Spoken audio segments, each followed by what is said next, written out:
Hello friends, welcome and welcome back to my channel again. तो कैसे हैं आप सभी। मैं ताना खान सैफी फिर से वेलकम करती हूँ आपका अपनी न्यू वीडियो में, जो आज है हमारी जीएस के एमसीक्यू यानी कि जनरल साइंस, जो कि हमारे लिए बहुत ज़्यादा इम्पोर्टेंट सब्जेक्ट्स अब बन चुका है ये। क्योंकि जितने भी एग्ज़ाम अब होते हैं ना, चाहे वो यूपीसी नेट हो, यूपीजीटी हो, तो बहुत सारे ऐसे हमारे एग्ज़ाम्स होते हैं जिसमें ये इसके क्वेश्चंस पूछे जाते हैं। तो ये एग्ज़ाम के मद्देनज़र से अब ये बहुत अच्छा सब्जेक्ट बन चुका है, बहुत ज़्यादा इम्पोर्टेंट भी। तो सोचा कि आपके लिए कुछ क्वेश्चंस यहाँ पर हम प्रैक्टिस कराने वाले हैं।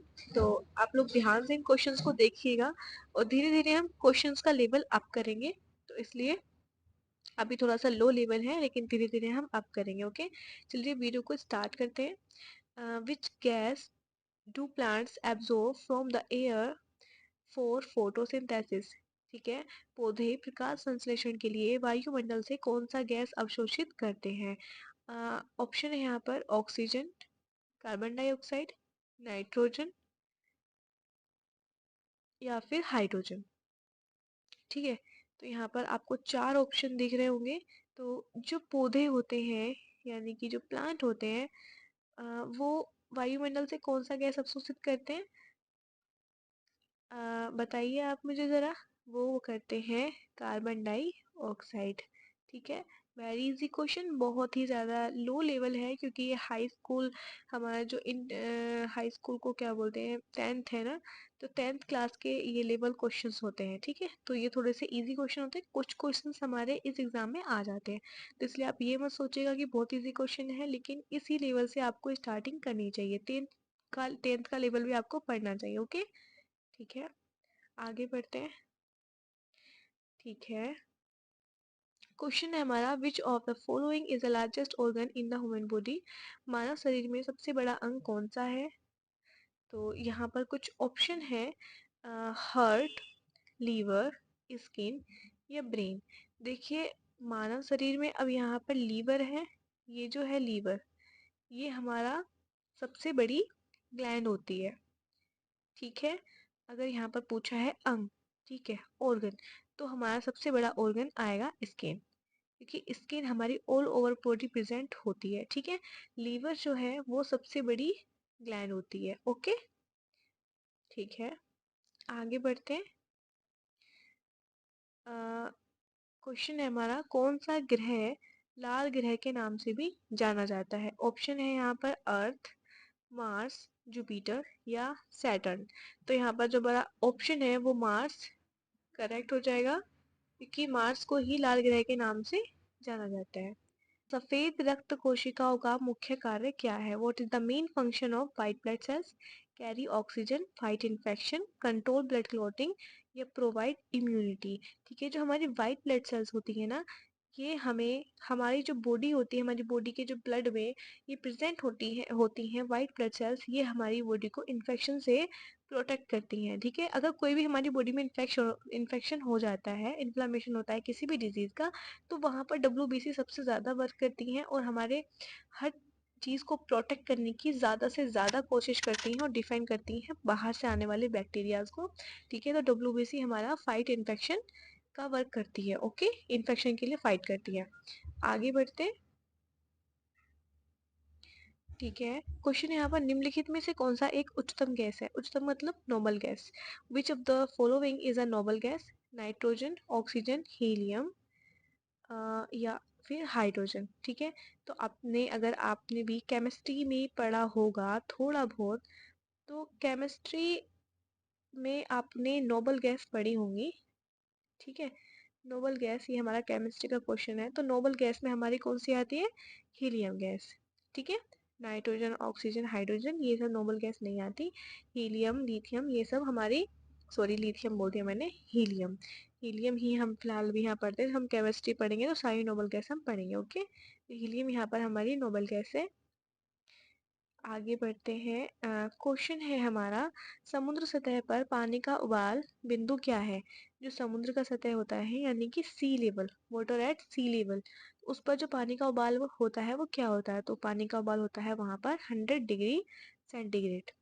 ठीक है, ओके, आगे बढ़ते हैं। Which element is the most abundant in the earth crust. पृथ्वी की पपड़ी में कौन सा तत्व सबसे प्रचुर है? ठीक है, जो हमारी पृथ्वी है उसकी जो पपड़ी है यानी कि लेयर है, लेयर कह सकते हैं, यानी इस यहाँ पर क्रस्ट लिखा हुआ है, उस पर सबसे ज्यादा जो प्रेजेंट है प्रचुर मात्रा में, वो कौन सा तत्व है? ऑक्सीजन, सिलिकॉन, आयरन या फिर एल्युमिनियम? तो यहाँ पर राइट ऑप्शन रहेगा ऑक्सीजन, सबसे ज्यादा ऑक्सीजन प्रेजेंट है। ठीक है, ओके, आगे बढ़ते हैं। What is the process by which plants make their own food? पौधे अपनी भोजन कैसे बनाते हैं? पौधे अपना भोजन कैसे बनाते हैं, ये तो आपने बहुत पहले पढ़ लिया होगा, इसको तो बताने की भी जरूरत नहीं है आपको कि पौधे अपना भोजन कैसे बनाते हैं। Very very easy question. Photosynthesis के द्वारा ही पौधे अपना भोजन बनाते हैं। ये हमारे प्लांट्स हैं, और यहाँ पर ये सन है, अब इसकी किरणें इस पर पड़ी, धूप इसको पड़ी, और इन्होंने इसके साथ क्रिया करनी स्टार्ट कर दी और अपना न्यूट्रिशन लेना बनाना स्टार्ट कर दिया। तो सूरज की उपस्थिति में, सन की प्रेजेंट में ये अपना भोजन बनाते हैं। ठीक है, ओके, वेरी इजी क्वेश्चन। ठीक है, ठीक है। और इस क्वेश्चन को तो मैं पहले भी बहुत बार करा चुकी हूँ, बार बार रिपीट होता था ये क्वेश्चन, क्योंकि ये इजी भी बहुत है। आपको जब आप भी कोई एंडोक्राइन वाला सिस्टम पढ़ो ना आप, तो इसको सबसे ज़्यादा पढ़ना। ठीक है, इंसुलिन अगर आप पढ़ रहे हैं तो, और अगर आपने पढ़ लिया है अभी तक, तो आप मुझे प्लीज़ ज़रूर बताइए कि इंसुलिन क्या होता है। तो इसमें आपका क्वेश्चन जो है वो है, मानव शरीर का कौन सा भाग इंसुलिन उत्पन्न करता है? लीवर, किडनीज, पैनक्रियाज या हार्ट? अब इंसुलिन क्या होता है? हार्मोन। ठीक है, हार्मोन्स होता है। तो हार्मोन होता है, और कौन सा हार्मोन होता है? जो हमारे बॉडी में जो ब्लड शुगर होता है, जो ब्लड में शुगर लेवल जो होता है उसको मेंटेन करता है ये। ठीक है, तो हमारी बॉडी में ब्लड के शुगर लेवल को ये मेंटेन करता है। थोड़ी अच्छी सी राइटिंग में लिख देते हैं ताकि ये पीडीएफ आपको मिले तो आप अच्छे से वहां पर समझ पाओ कि हाँ के मैंने यहाँ पर क्या बताया। ठीक है, तो अच्छी सी राइटिंग में लिखने की कोशिश। बॉडी में हम लिखेंगे ग्लूकोज लेवल मेंटेन, बस इतना।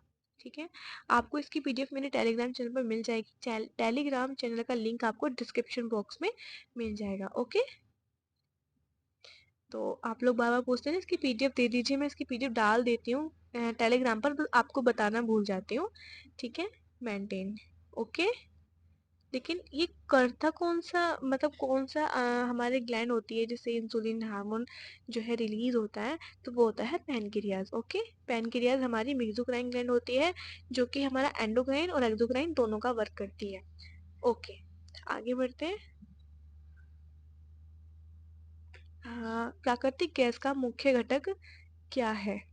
ठीक है, तो यहाँ पर प्राकृतिक गैस यानी कि नेचुरल गैस, तो नेचुरल गैस हमारी होती है मीथेन, मैथेन। ठीक है, मीथेन को क्या कहते हैं हम? CH4। हाँ, CH4 हमारी मैथेन होती है।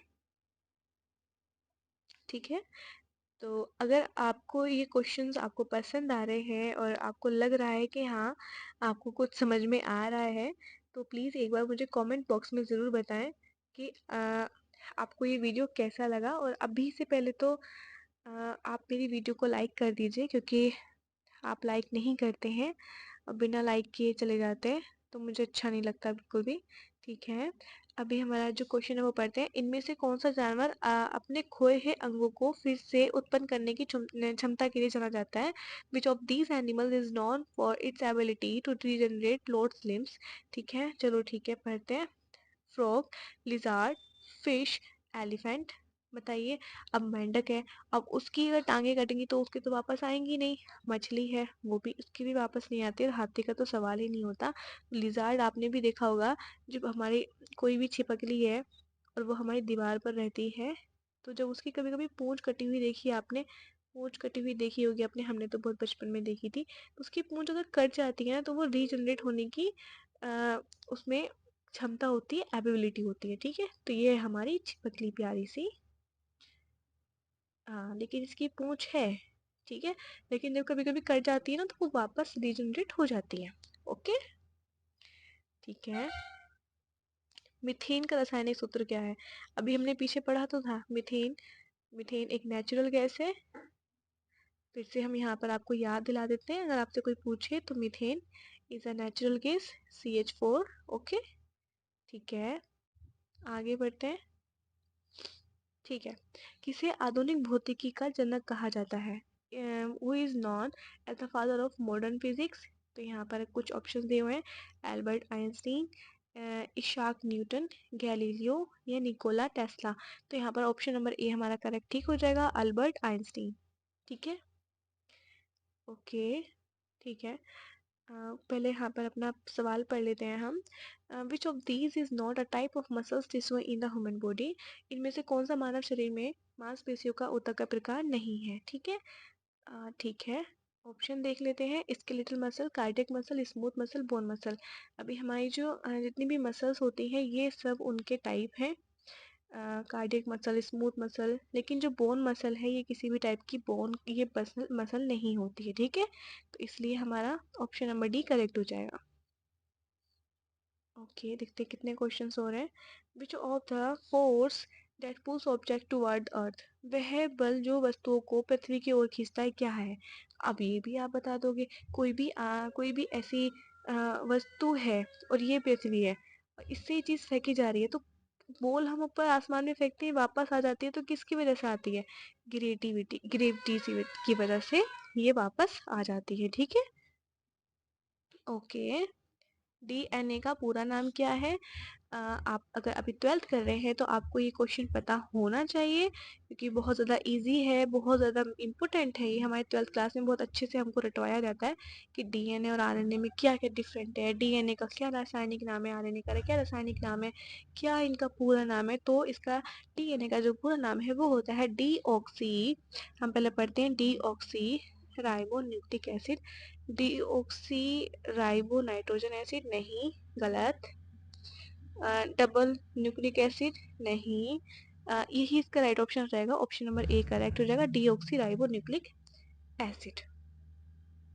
ठीक है, कौन सा विटामिन सूरज विटामिन के नाम से जाना जाता है? Very very very very easy question. इसका क्वेश्चन हमारा डी करेक्ट हो जाएगा, विटामिन डी। ठीक है, यही हमें सूरज से मिलता है। ओके, ठीक है। पृथ्वी पर सबसे कठोर प्राकृतिक पदार्थ कौन सा है? तो विच of the hardest natural substance on earth? ठीक है, तो सबसे जो पृथ्वी पर सबसे ज़्यादा जो हार्डेस्ट हमारा सब्सटेंस है तो वो है हमारा डायमंड। ठीक है, डायमंड हमारा हार्डेस्ट नेचुरल सब्सटेंस है। ओके, ओह ठीक है, हमारे यहाँ पर अब क्वेश्चन हो चुके हैं फिनिश। और मैंने आपसे वीडियो को लाइक करने के लिए बोला था, अगर आपने वीडियो को लाइक कर दिया है तो थैंक यू सो मच। और आप मेरी वीडियो का ऐसे ही वेट करते रहें, मैं अगली वीडियो बहुत जल्दी ही लाऊंगी अपने चैनल नर्सिंग विद तानिया में। आपको वीडियो कैसे लगा ये फीडबैक आप मेरे कमेंट बॉक्स में ज़रूर बताना। And thank you so much, bye.